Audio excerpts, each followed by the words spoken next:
వాళ్ళ కొడుకు ఆడ కానొస్తాడు, నేను చంపి దింగుతా. ఇదిగో చూసుకో, ఇదిగో చూపి.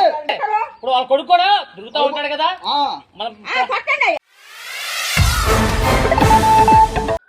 ఈ ఫేర్నమిట్ట విషయంలో వాడాల తిరుపతమ్మ అనేటటువంటి మా దళిత సామాజిక వర్గానికి చెందినటువంటి ఈ మహిళ, ఈమె కుటుంబ సభ్యులను, అదే ఫేర్నమిట్ట గ్రామానికి చెందినటువంటి రాజశేఖర్, దిలీప్ అండ్ కో 10-15 మంది ఈ నెల 6వ తేదీన వాళ్ళ ఇంటి మీద పడి వాళ్ళను కొట్టి చంపుతామని భయభ్రాంతులకు గురి చేసి ఆ తర్వాత హింసించినటువంటి కేసు విషయంలో వీరు ఆ రోజు 6వ తేదీ ఈ ఒంగోలులో ఉన్నటువంటి జీజీహెచ్ హాస్పిటల్కు వెళ్ళి అక్కడ పోలీస్ ఇంటిమేషన్ ద్వారా సంబంధిత పోలీస్ అధికారులైనటువంటి ఒంగోలు తాలూకా పోలీస్ అధికారులకు పోలీస్ ఇంటిమేషన్ ద్వారా ఫిర్యాదు వెళ్ళటం జరిగింది.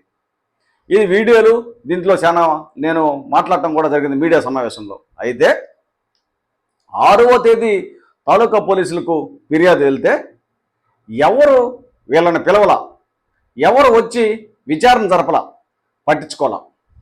ఆ తర్వాత మళ్ళా 13వ తేదీ ఒంగోలులో ఎస్పీ స్పందనాల్లో స్పందన కార్యక్రమానికి నా లెటర్ ప్యాడ్ ద్వారా మరి స్పందన కార్యక్రమాలు ఇవ్వడం జరిగింది. వీళ్ళు మమ్మల్ని కొట్టారు, చంపుతామని భయభ్రాంతులకు గురి చేస్తున్నారు, వీళ్ళ వల్ల మాకు ప్రాణహాని ఉంది, మాకు రక్షణ కల్పించండి అని చెప్పి స్పందన కార్యక్రమానికి వెళ్ళి ఫిర్యాదిస్తే ఈ స్పందన కార్యక్రమంలో ఉన్న అధికారి కూడా సంబంధిత ఒంగోలు తాలూకా సిఐ గారికే రెఫర్ చేయటం జరిగింది. అది అయిపోయింది 13వ తేదీ.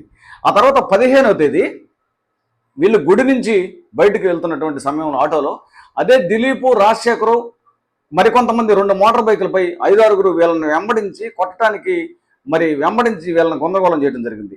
ఈ ఫిర్యాదుని 17వ తేదీ తాలూకా పోలీస్ స్టేషన్లో ఇవ్వడం జరిగింది. దీనికి సంబంధించినటువంటి ఆధారాలు, స్లిప్పులు ఇవన్నీ మా దగ్గర ఉన్నాయి, ఆధారాలన్నీ. అయితే అది కూడా పట్టించుకోవాలి. ఆ తర్వాత ఈరోజు 20వ తేదీ సోమవారం మళ్ళా ఎస్పీ స్పందనలో వెళ్ళి, అయ్యా 6వ తేదీ గొడవ జరిగింది, మమ్మల్ని కొట్టారు, కులం పేరుతో దూషించి దుర్భాషలాడారు, మేము దళితులమని మా ఇంటి మీద 10-15 మంది మధ్య కొట్టారు. ఆ తర్వాత మేము 13వ తేదీ ఎస్పీ స్పందనలు ఇచ్చాం, పట్టించుకోలేదు. 17వ తేదీ ఇంకొక ఫిర్యాదు ఇచ్చాం, పట్టించుకోలేదు. ఈ రోజు ఒక ఫిర్యాదు ఇచ్చాం, పట్టించుకోలేదంటే ఈ రోజు కూడా తాలూకా పోలీసులకే రాయడం జరిగింది. ఇక్కడ ఒకటే గమనించుకోవాలా, ఈ తాలూకా సిఐ విజయకృష్ణ గారు దళితుల ఫిర్యాదులు పట్టించుకోడు, దళితుల సమస్యలు వినడం, దళితులంటేనే ఆయనకి అసహ్యం, వీళ్ళతోటి ఏంది ఇగో, వాళ్ళతో మాట్లాడేది ఏందని. అయితే వాస్తవంగా ఇక్కడ ఏం జరుగుతుందంటే మా లెటర్ ప్యాడ్ల మీద ఫిర్యాదులు వెళ్తూ ఉంటాయి, దళిత సంఘాల లెటర్ ప్యాడ్ల మీద. దళిత సంఘాల లెటర్ ప్యాడ్లు రిజిస్ట్రేషన్ స్టాంపుడు అయి ఉంటాయి అవి, దానికి ఒక పద్ధతి ఉంటుంది. ఈడెవడు ఈ లెటర్ ప్యాడ్ మీద తెచ్చావు, ఈడెవడు ఈ లెటర్ ప్యాడ్ మీద తెచ్చావు అని ఫిర్యాదులు వెళ్తే ఫిర్యాదుదారుతో అసభ్యకరంగా ఈ దళిత సంఘాల లెటర్ ప్యాడ్ల మీద మాట్లాడుతూ ఉంటాడు ఈయన. సరే అద్దీసి పక్కన పెడితే, ఎక్కడైనా ప్రతి ఒక్క జిల్లాలో కలెక్టర్ గారు కానీ ఎస్పీ గారు కానీ దళిత సంఘాల నాయకులు వెళ్ళినప్పుడు 2 నిమిషాలు ముందు కూర్చోబెట్టుకొని వాట్ ఈజ్ వాట్, ఇక్కడ ఏం జరుగుతుంది, సమస్యలు ఏమి ఉన్నాయి, మీకేం కావాలా అని దళిత సంఘాల నాయకులతోటి కలెక్టర్లు, ఎస్పీలు మాట్లాడతారు. ఇది నిజం, మాట్లాడతారు. కానీ ఈ తాలూకా సిఐ విజయకృష్ణ దళిత సంఘాల నాయకులు ఫోన్లు ఎత్తడు, వాళ్ళ మెసేజ్లు చూడడు, వాళ్ళు వెళ్తే ఈరోజు కాదు బిజీగా ఉన్నాం రేపు అని అంటాడు. అంత కేర్లెస్గా ప్రవర్తిస్తుంటాడు. దీనికి నిదర్శనంగా నేను చెప్తున్నా, ఈ నా దగ్గర పూర్తి ఆధారాలు ఉన్నాయి. వీళ్ళు 13వ తేదీ ఇచ్చింది ఒకటి, 20వ తేదీ ఇచ్చింది ఒకటి, ఆ తర్వాత 6వ తేదీ ఇచ్చింది ఒకటి, ఆ తర్వాత 7వ తేదీ ఇచ్చింది ఒకటి. ఈ మొత్తం ఉన్నాయి నా దగ్గర. ప్రజలందరికీ తెలియజేయాలి కదా, ఎందుకు ఈయన ఇంత నిర్లక్ష్య వైఖరి అవలంబిస్తున్నాడు అనేది తెలియజేయాలి కదా. అయితే ఈయన మాకు చట్టాలు తెలియదని అనుకుంటున్నాడో ఏమో నాకు అర్థం కావట్లా. ఈయన నువ్వు ఒక పబ్లిక్ సర్వెంట్ కదా, నెగ్లిజెన్సీ యాక్ట్ 4 ప్రకారం నీ మీద కూడా చర్యలు తీసుకోవడానికి మేము న్యాయస్థానాన్ని అప్రోచ్ అవుతాం, ఆగట్లా.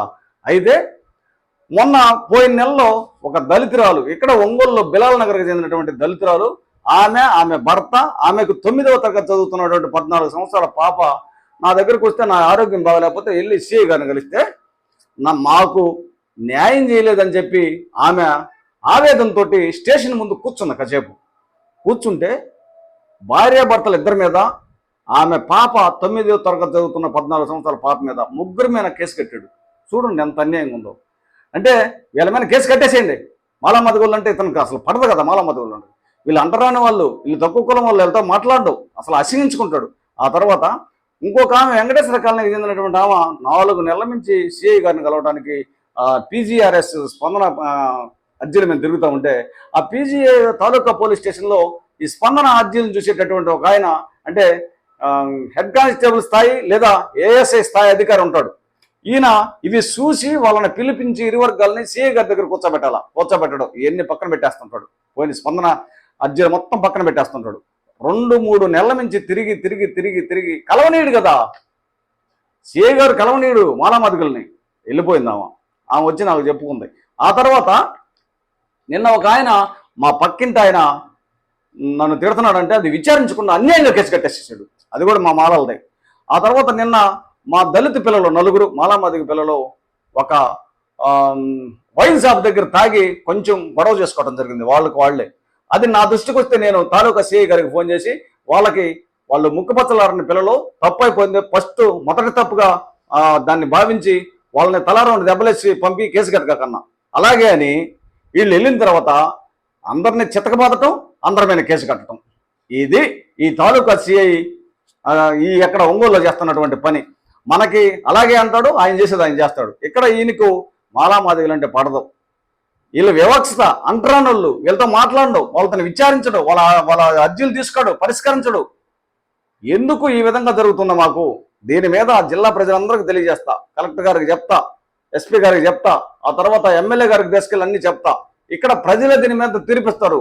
ప్రజలు తిరగబడేటట్టు చేసుకుంటున్న ఒంగోలు తాలూకా సిఐ గారు ప్రజలే తిరగబడేటట్టు చేసుకుంటున్నాడు. కాబట్టి అతి త్వరలో ధర్నా దీని మీద, నువ్వు కేసు కట్టకపోతే దీని మీద భారీ ఎత్తున ధర్నా చేసి న్యాయ పోరాటం చేసి వీరికి అండదండగా వీళ్ళు సంపుతామని బెదిరిస్తుంటే మాకు తెలుసులే.